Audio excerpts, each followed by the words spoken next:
I'm here with Travis Rountree, who is the president of the Appalachian Studies Association. Mm-hmm. And I knew Travis briefly at Appalachian State University. Mm-hmm. And one of the things that I'm interested in knowing is how that you got from there to here. When I went to App State, I was there for 9 years, and I got my master's there and then a teaching certificate in Appalachian Studies. And I stayed there for 9 years, and then I went and got my PhD at University of Louisville. And then I went to Indiana for 2 years and taught at Indiana University East. And it was fun, but like kind of missed the South, missed the mountains, was very homesick for the mountains actually. And so this position came up. Thankfully my buddy Jonathan Bradshaw told me about the position. I applied while I was at Indiana and got it. And it's just, I love it. I love Western Carolina University. I love Silva. It's just an incredible community and so supportive. And, you know, this conference is an example of how folks reach out and support each other across, across everything, really. So, yeah, everybody's been just incredible. When did you assume the position as president of the Appalachian Studies Association? So last March, we have a framed compass that gets handed to the next person. So Ricardo, who was actually here but has since moved to New York, passed the compass to me last March. I've been president since March, and then I got elected again, so I'll be president again next year. Oh my goodness. I know, right? So we're going on 2-year cycles after this. The reason behind that is that this association takes a lot of work to keep up, and losing a president every year, you kind of build momentum and then you lose it. And so with the 2-year cycle, we can get a bit more done as president. So we've kind of changed the structure around that too. But yeah, it's been great. Before I was president, I was vice president, and then before that, I was actually treasurer. Asking an English person, a writer, to be treasurer is not a good idea. I learned to use Excel and made pretty graphs. It was wonderful. But and then I was an at-large member for a while too. So I've been with the association for a while. My first conference, I think, was like 2016, I think, maybe a bit before that, maybe even probably earlier before that, maybe even 2006, possibly. But I've been going to ASA for a long time, and I've loved to see the changes that have happened here. When I first started, it was a lot of older white people, to be honest with you, and a lot of older straight white people. And not saying that was a bad thing, but also the organization has worked to encourage, Black and Indigenous people of color to be involved. Encouraged a lot more LGBTQ folks to be here through the drag shows that we have, through the panels that we construct. We really are leaning into sort of Indigenous studies as well, or trying to. So that's been sort of how the organization has changed since I've been involved with it. And it's been great. I mean, like I've said before, it's a lot it's like coming home. That's been all over social media, but it's just really cool to see the same people year after year. Folks who you read their work and who you know like you. So, how do you foster the change in the organization? I think it's really in who you accept, for the panels, for paper presentations, how you structure the theme too. So I think in 2021 we really focused on Black Appalachia. And that was a big theme. And so we really sort of lean into those types of things and encourage certain folks for plenaries. Like this year, David Joy and Marie Cochran are doing our plenary. And David's new book is about Silva and also about Cullowhee and about sort of the racial tensions there. And so we really encourage those conversations as well too, and really encourage those folks to apply and privilege them as well too when we're accepting and thinking about plenaries and things of that nature. Mm-hmm. Yeah. Do you do scholarly work in the field of Appalachian Studies? I do. My book came out last March, actually. The App Studies ASA was, when it came out, the University of Kentucky Press was pushing to get it out. It was my dissertation, but also I made it less nerdy. So I took a lot of the theory out. So my book is about the shootout in Hillsville, Virginia in 1912. And it looks at rhetorical uptakes about that. So in the book, I look at the media depiction. So what happened is a guy shot up Sidney Allen and Floyd Allen. Floyd was on trial and for like beating up a sheriff basically and freeing his nephews who were being carried in. And they said, Floyd, you gotta go to jail, like you can't be beating up deputies and sheriffs, right? And so Floyd stood up in the courthouse and said, gentlemen, I ain't going. Shots rang out. There were 5 people killed in the courthouse. Then there was a manhunt for the rest of the folks that escaped. They caught Floyd and eventually found his son, Claude. And they were the 45th and 46th men to be put to death by electrocution in the state of Virginia. And so what the book looks at is the media depictions, which it was front page news in the New York Times till the Titanic sank. And this is when the hillbilly image is kind of coming to fruition as well. I look at the media depictions. There's ballads written about it, which I love. Ballads written about it. There's plays that's written from a Hillsville community member, and folks who are in the plays actually are playing their like great grandfather that was like shot in the courthouse. It's so wild. So they're like laying in the floor where like that person died, and also other folks play the other side. So I talked with one guy and he said, I ain't got no qualms with playing the other side, like time has passed. And the plays really helped to heal the town a lot because there was still very much animosity there. That's another chapter. I look at the museums. There's 3 sort of local museums that depict the shootout. So I look at the sort of rhetorical depictions of the shootout there. One is in like this Western store, so you can like go in and like buy your pearl button shirt and a pair of boots. And then in the back, there's like this whole display of like the shootout. And then lastly, I found several things in the Library of Virginia archives of the women's voices that are never told, because basically the story is from the men's perspective.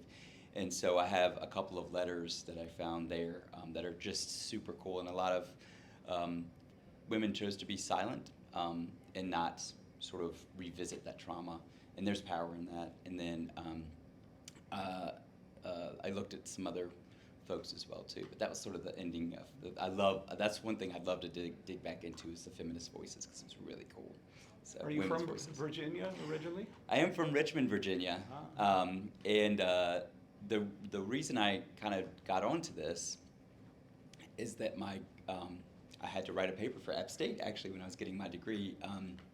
You had to come up with this topic, and I talked to my grandfather, and he was like, well, like, you know, I got run out of Hillsville, like me and your Nana got run out of Hillsville with our friends. I was like, what? And he's like, yeah, like this guy just on the street came up to us and he asked, are you Allens? And my grandfather was an Allen. He's like, yeah. And he was like, you got to get the hell out of town. And so I dug and did a lot of research. And that's kind of like how I wrote the book, how I wrote the first paper, and then the book kind of the dissertation came out of that paper. So it was really, really kind of cool. So it's always been fascinating to me because there's so much stuff coming out about it. I have like, you know, there's a rock opera that was written about it. There's detective novels that are like depicting it, you know, in comic, like graphic novel sort of stuff. There is the play again is happening in March, and I think I'm going to actually go, which I haven't been. So it's just so cool. It's just, and I met people there that have these like just personal archives of like, you know, they just have a bunch of stuff in there. Like one guy had like, I think 30 banker boxes of stuff from the shootout. So it's so cool. So even though the book is published and out and I love it, there's so much more to be done. I do a lot of research in the area, and I've also written on queer archives. That's another one of my interests in Appalachia and how they're depicted. And, you know, we started one here at Western actually during the pandemic, which is great to start an archive then, but how that's different than the one I started in Indiana. So, you know, how are they kind of different or similar, really? So I want to get back to doing a lot of that research as well, too, because that really interests me. Here in Jackson County, we actually interviewed several folks that were part of a community called, part of a group called Out in the Mountains, and this was in the 1980s. And these folks were very closeted, but would get together off campus or at St. John's Church in the community and kind of like talk to each other and like, you know, feel safe with each other. And so, you know, like I said in the interview earlier with Blue Ridge Public Radio with Silas and Jason, like queer folks have always been in the mountains. It's just like finding your people, you know. And then I started a pride here too, So that's not really scholarship, but I really wanted to do that as well too here. So it connects with a form of activism then? It does, yeah, very much so. Yeah, the archives, I'm going to be talking about that tomorrow, about how the archives, recognizing that folks were here and then going forward. I always say that we had the first pride and many prides after. I had about 50 to 60% young people there, and by young I mean like high schoolers that wanted to be visible and wanted to feel comfortable around LGBTQ folks, and that's really the sort of payback of the work, like to see them feeling comfortable and excited to be around folks that are similar than them. Tell me a little bit about your position at the university, at University of Western Carolina. Yeah, I'm a assistant professor. I'm going up for tenure in the fall. I know, the big T. But I am assistant professor. I also direct our writing, rhetoric, and critical studies program, which is our writing program here. And so I do assessment. Those are basically our first two classes, so 101 and 202. I look at faculty development for those classes, and just find ways to incorporate new innovative scholarship and pedagogy in those as well too. And I love administrative work. It's great. I know I'm going to regret saying that, but it's just like my joy to help people be better teachers and to also learn from each other, because I learn from faculty I observe all the time, and we have a great faculty here. Like, they're incredible in the works program. Well, we've stolen one of your faculty member too, actually. You have three, actually. App State. Actually four, but yeah. Paul Worley, who is now chair of the language department. Yes. And I think he's doing a great job. He's incredible. Yeah. Paul and Melissa are both just incredible. Jess Corey, who was working with you in the writing program as well there, and her husband, they're just great people. We're sad to see them go, but App State's just an incredible school too. Sorry, Western, but like I have actually, when I moved here, I have a Yosef on my car, and then a Western, a Catamount, and I pulled up to the gas station, and somebody was like, "You're gonna get in trouble having both of those on there." I'm like, "Come on now, get out of here." So it's, I think both of our universities are a lot alike in similar ways. And I always say Silva's like Boone used to be. Yeah.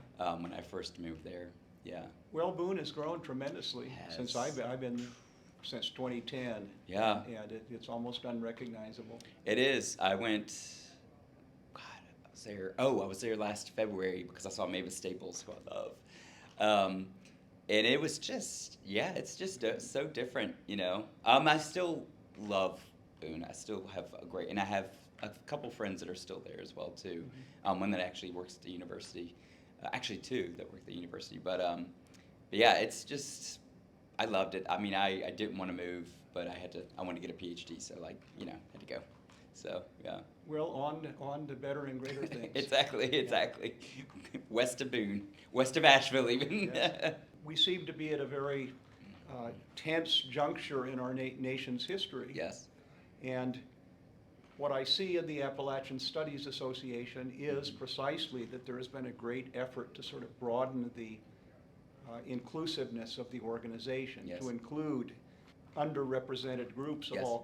all kinds. And Yes. if you look at the panels that are organized for this year's, the 47th year conference, you see all of the diversity represented. And so I guess one of my questions is, how can the association help to preserve this diversity as it is being attacked from without by people that are on the national political stage? We are just going to keep doing what we're doing. Appalachia has always been a radical place. Appalachia has always had a strong sense of activism. If to look at the settlement schools, right, as an example, like Martin Luther King went there. Look at the queer activism. It gives me chills to talk about because there's so much work being done here. Activist work, standing up for people of color, standing up for queer folks, right? It's going to continue to go, and it's always been happening. as well. So the training is there, the activism is there, the visibility is there, which I think is key, that I always want to push for us to have as well at the conference. One of our committee members, Travis Steinling, actually, they really pushed for a BIPOC scholarship for ASA, and so now we have that. So we're continually trying to push against sort of those ideals of folks that want to place us in boxes, folks that want to press us down and oppress us.